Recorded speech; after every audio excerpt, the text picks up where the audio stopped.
Looks like you're breaking into it like an otter cracks into a clam. Because we watched Season 8, Episode 5, The Package.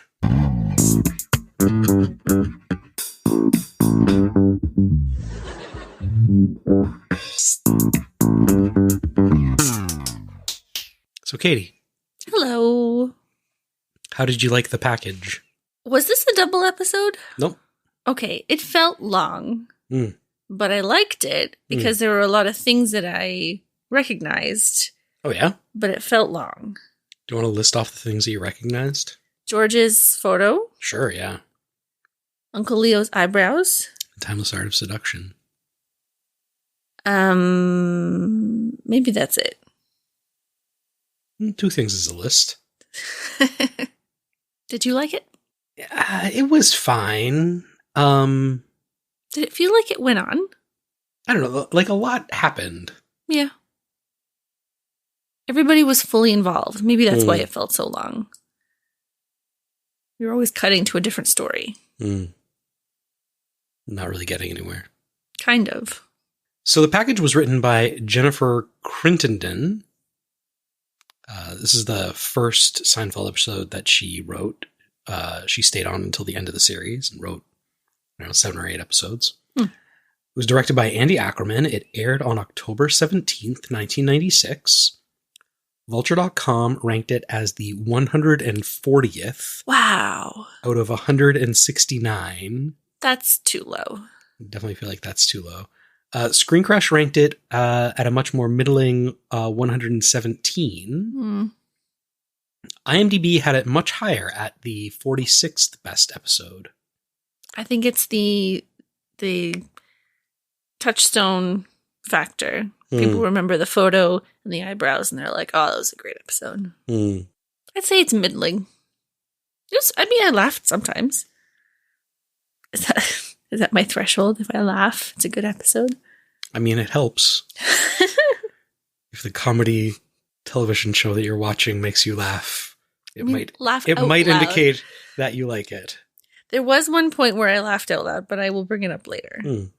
Why don't you read the Netflix synopsis? No. First, I throw it back to last week when I asked if you remembered this episode. Yawn. Not to spoil anything, but Kramer attempts to commit mail fraud. So, how'd you do? I think I nailed it. Now I read it. Kramer hatches a plan to get Jerry a refund on a stereo. Doctors won't let Elaine see her medical chart. A photo store employee flirts with George. I just got the double meaning in that synopsis. Because both employees were flirting with George. Sort of. I mean, she wasn't. I guess she wasn't, but she did want to date him. Yeah. Because she didn't see his boudoir photos. She just saw the mustard stain. Okay, so who are the guest stars? So we had Ramon Franco, the mailman.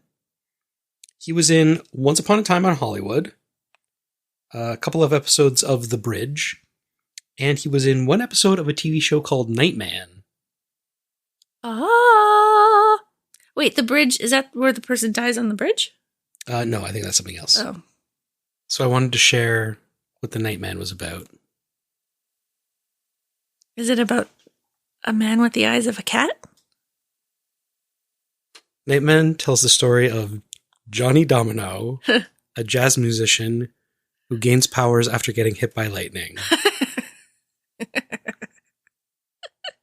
I can see the poster behind you. Doesn't it look like Kick Puncher from... yeah, he looks like a dollar store Batman. But no nips. This cost extra. Pure West. Okay, who else?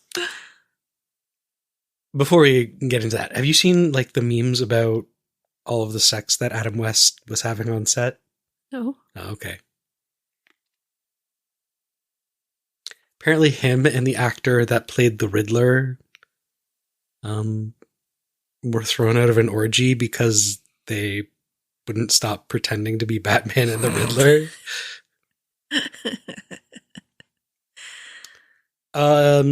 There was also Heather Campbell, who played Photo Store Sheila.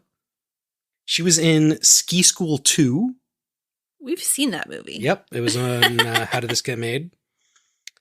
She was in Police Academy, the television series. And she was in an episode of Baywatch Nights. That's kind of all I had, because there was like a doctor here, a doctor there. There's like 8 doctors in this. Yeah, I didn't want to go through all the doctors. One of the doctors was one of the writers.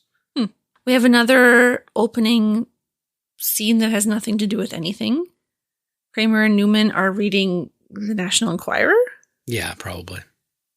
Talking about the Bermuda Triangle and alien autopsy. What would be the point of taking the water? Beautiful water. They're lamenting that the Bermuda Triangle isn't getting the attention it used to. What's your favorite conspiracy theory?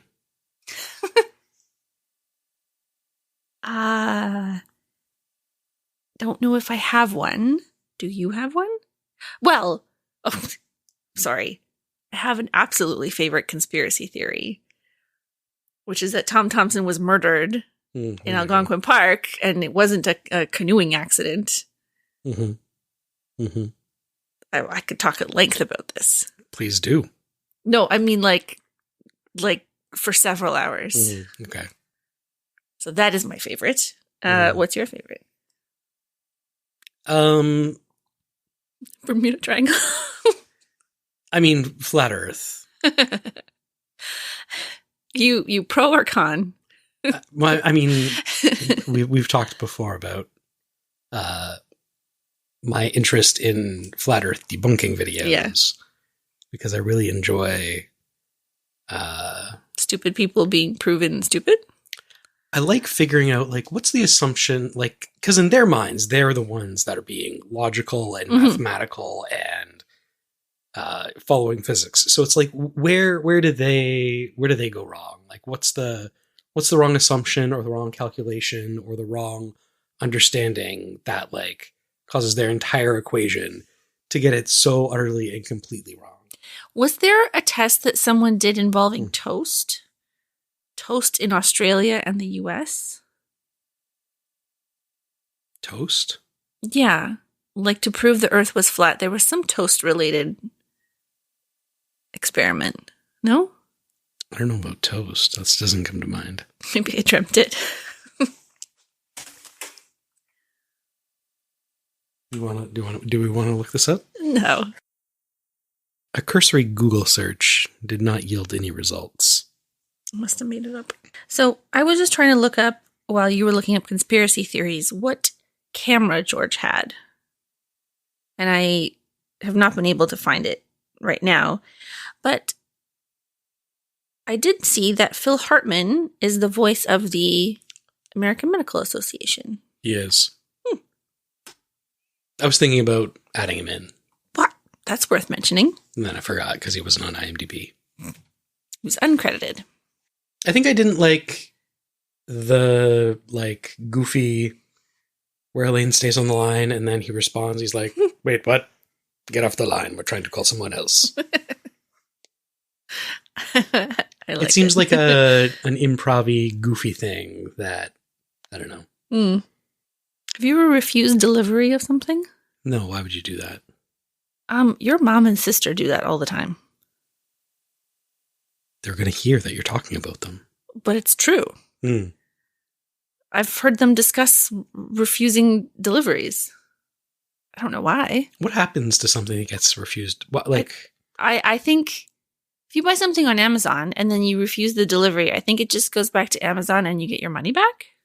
Like if you change your mind. So I guess it saves you the trouble of returning it. Does this in any way affect Jeff Bezos' bottom line? Because I think we might start doing that. But I rarely change my mind about things. No, if I buy it. Oh, you would do it purposely. Yes. That was like the thing that... You're just hurting the planet more and more by going... Do you remember in magazines, they used to have like cards and it was like postage was already paid and you were supposed to like fill in your name if you wanted to like subscribe to something? Sure. So apparently you could, like, if it was an organization that had done this that you didn't like, you could tape that to like a brick because they were charged by weight. So then they would ship them a brick and charge them a lot of money. Like Columbia House or something? I don't know. Whoever you have a vendetta against. Chickadee Magazine? Yeah, those bastards. I did laugh out loud when Kramer said, "I've always been something of a photog." Mm-hmm. You're going to start saying that? Mm-hmm. I wrote down, Cousin Jeffrey is in a park department production of The Mikado. Mm. We've seen Horseface Jeffrey, right? No. Oh, okay. Someone just saw a horse and thought it was him? Correct. Okay. Why does his father call him Cousin Jeffrey? Why does Leo call his son Cousin Jeffrey? Your cousin Jeffrey? He doesn't say your cousin. Mm. He says Cousin Jeffrey. I don't know. Maybe it's a Eastern European thing. You know how like Eastern European... You add like Mr. and Mrs. in front of everything? Or you call like your uncle. You don't Yeah. say like Uncle Pete or Yeah. it's just like uncle. Yeah. Okay. Cousin. The other time I laughed out loud was when Kramer and Jerry are talking about the write-off. Mm. Because this exact joke was almost word for word in Schitt's Creek. Mm-hmm. Do you recognize it from that? Or you didn't watch it? Schitt's Creek? Or Yeah. I watched some of Schitt's Creek. Did you see this joke on Schitt's Creek? Yes, and I was like, oh, this is from Seinfeld. Oh. So I tried to look up whether it was like intentionally an homage or if it was stolen. Someone in the comments was like, yeah, Seinfeld wrote it off and now Schitt's Creek can use it. Another comment was, I knew what a write-off was before I saw this and now I don't. See, in my mind, this is probably the most iconic moment from this episode. Yeah. But you weren't aware of it being in this episode. You were aware because I haven't seen Seinfeld. So all the times that I talked about write-offs and said, I don't know what it is, but they do. You didn't know what I was talking about? No. I just nod and giggle to make you feel better. Great. Did you notice Jerry had a really nice photo on his fridge? No. It was like a factory or a train station in black and white and had like beams of light coming down. I think that was new for this episode. Some God rays. Yeah. One thing that I liked, and we had recently talked about this, is George says that Sheila has a really great smile. It's like she has too many teeth.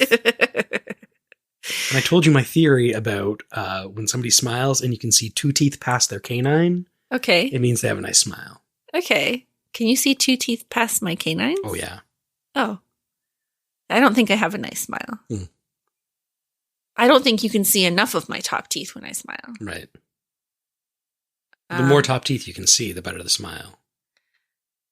But I think that you shouldn't see any bottom teeth. No.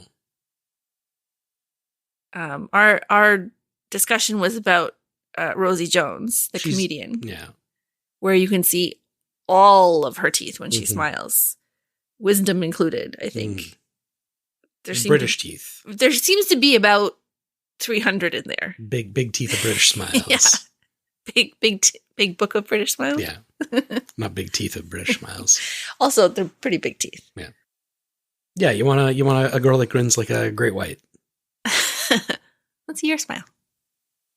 See, that's a fake smile. That's not real. Make me happy then. I think I also laughed when Elaine drew the eyebrows on and the bad doctor was like, well, no need to get angry here. Why did she draw the eyebrows on? Why did she? I know for comedic effect, but for story reasons, why did she Why did she draw them on? Because he was like, oh, I'm so worried about my eyebrows. She's like, here, I'll take care of it for you. Then you don't have to worry about it. But wouldn't that hasten his exit from the doctor's office? Sure. No, that didn't make sense to me. Paloma. I do want to see what's in my chart. I mean, whenever we go to see our family doctor, he leaves you, like, Not in the waiting room, but he puts you in the little observation room. And there's a computer there that is just no password on it whatsoever. That's probably some kind of PIPEDA violation. So you could probably just like access it. But I wouldn't want to be caught. I'd be really embarrassed to be caught looking at my chart. Yeah, you're not supposed to look at them. But it's about me. Mm-hmm. Why can't Elaine see it? It is about her. It kind of, shouldn't it belong to her? Why do all medical charts have those little sticky tabs? For filing reasons? Yeah, but like every medical chart uses the same in the history of medical offices. Uses the same one. It's like totally identifiable. It used to be standard. You had the same colorful tabs. Now there's, our software doesn't talk to the hospital software. And you have to sign into my chart. And actually, my chart is pretty great. You can actually get your results. So you can see what's in your file. Not everything, though. I don't see the notes. I don't see what the doctor says about me. It's probably because you're difficult. I have a doctor's appointment coming up that I made. And I'm debating canceling it because nothing's really wrong. I just feel generally bad all the time. And I feel like I'll be wasting his time. What do you think? I mean, he gets to charge the government for that time, so... I guess. I found Elaine's visit to the first doctor incredibly unrealistic. Why's that? I think the first thing the doctor said to her was, let's take a look at this rash. When in reality, he would have said, when was your last period? Yes. Any chance you could be pregnant? Also, sorry for making you wait 3 hours. It's America. They don't wait 3 hours. Yeah. She gets to see so many doctors at the drop of a hat. Doctor. Yeah. Just calls up and be like, you can't squeeze me in? Imagine. She sends Kramer in to try and get her chart as Dr. Nostrum. This is the first appearance of Dr. Van Nostrum from the clinic. Oh, Dr. Van Nostrum. He walks in smoking a pipe in a doctor's office. It was the 90s. You could smoke inside. What do you think of the Newman mail fraud storyline? The main storyline of this episode. Yeah, I guess. I don't know. It's fine. What's funny in it? This homage to Basic Instinct. Is that what it is? Yes. Oh, I haven't seen it. Neither have I. But yeah, that's... There's a can of root beer in Basic Instinct? There's no cans of root beer as far as I'm aware in Basic Instinct. There is an interrogation room with, like lights and...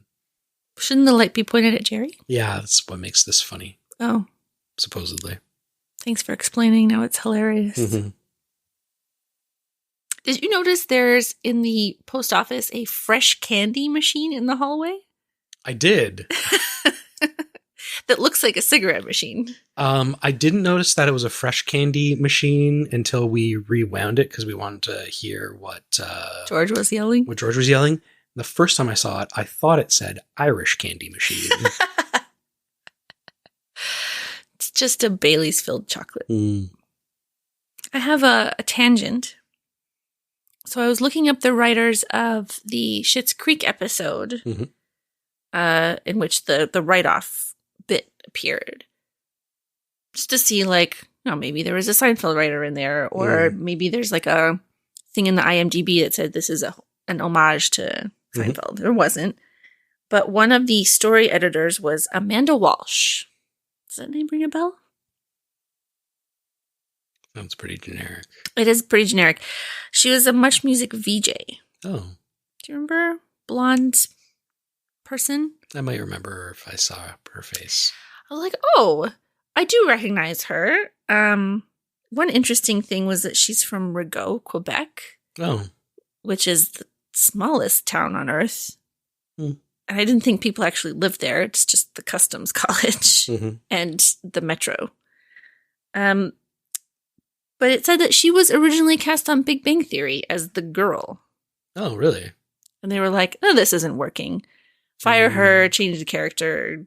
Kelly Cuoco? Who's now like the richest actress in the world. She is? Oh, from Big Bang Theory? Yeah. Oh. I don't know if that's true, but I heard something to that effect. No way. Okay, we'll fact check it later. Yeah. So, I mean, this is one of the only episodes recently that I remember had a solid A, B, C, D story. Mm-hmm. And they all, for the most part, come together. I mean, Jerry and Elaine don't really talk to each other. But Uncle Leo from the bomb defusal robot then has to go to the doctor with Elaine. So there's that linkage. What did you think of the scene where Kramer was photographing George? I didn't write anything because I was just watching. Why did he take the fan? You were watching quite intently. I was not turned on by George. I know that's what you're asking. So Kramer doesn't own his own camera, but he does own all of those lights and backdrops. Speed lights, yeah. Why did he take Jerry's fan? What hair is he blowing on? Or is it just to cool down from the lights? Yeah, it's probably just to keep George cool and not sweaty. Get those nips hard. I should Keyword is tasteful. I do think the 1 hour photo studio placement of their printing screen probably violates some kind of privacy. Yeah. Just any random walker by can view it. And then what authority is Newman? I mean, if anybody walks in wearing a uniform and talks loud enough, like...